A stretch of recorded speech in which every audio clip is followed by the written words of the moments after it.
सोचो एक आदमी जिसे दुनिया का मैड डिक्टेटर कहा गया, जिसके लिए अमेरिका, ब्रिटेन और इजराइल 30 साल तक पीछे पड़े रहे, हर बार मारने की कोशिश करी, बट वो हर बार बच गया। सीआईए की सीक्रेट फाइल्स में उसका नाम लिखा था एज टारगेट नंबर 1, और जब वो मरा तो उसके साथ एक पूरी सोच भी मिट गई। ये कहानी सिर्फ पॉलिटिक्स की नहीं है, ये कहानी है एक इंसान की, उसके ईगो की, उसके डर की और उसकी पावर की, जिसका एंड दुनिया ने तो देखा पर कभी सोचा नहीं था। साल था 1942।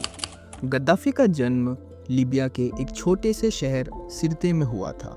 ईरान इराक की तरह यहाँ पर भी इटली ने कब्जा कर रखा था।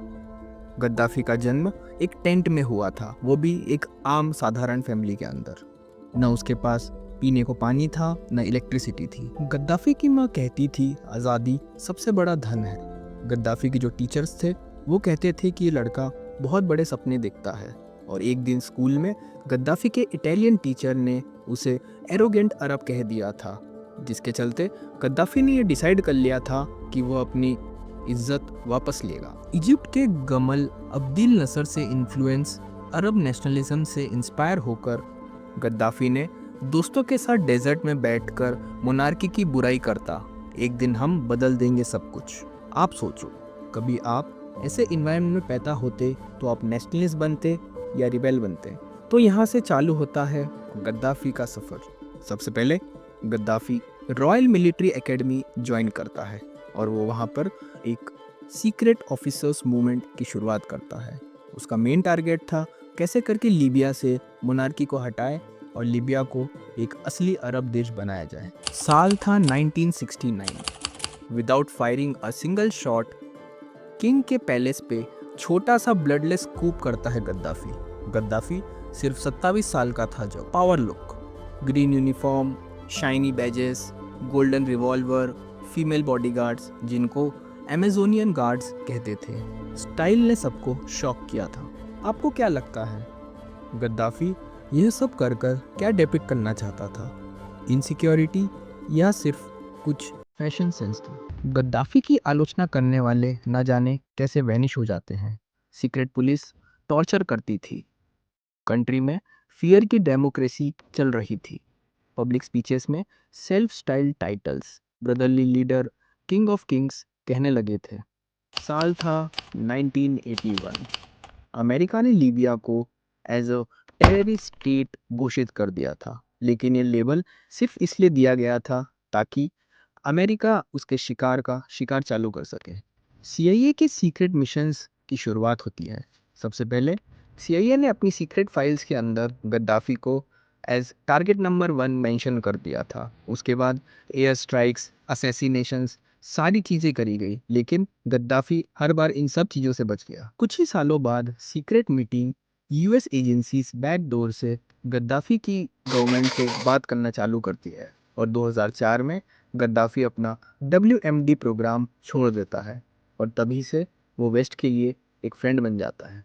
तो आप क्या सोचते हैं, सीक्रेट एजेंसीज क्या सिर्फ दोस्ती करती है या सिर्फ दुश्मनी, या वो दोनों को पैरेलली मेंटेन करती है? 2011 अरब स्प्रिंग की आग। सबसे पहले टूनीशिया, फिर इजिप्ट, अब लीबिया की बारी। गद्दाफी टीवी पे आकर धमकी देता है, मैं लास्ट तक लड़ूंगा, बट पब्लिक का गुस्सा कंट्रोल से बाहर हो जाता है। सोशल मीडिया पर viral clips, anti Gaddafi Gaddafi youth lead protest चालू हो जाते हैं। 2011 लीबिया जल रहा था। जिस आदमी ने देश को रिवॉल्यूशन का एक सिंबल बनाया था, वही आदमी एक रिवॉल्यूशन में विलेन बन गया था। हर तरफ लोग चिल्ला रहे थे, Gaddafi must go, Gaddafi must go.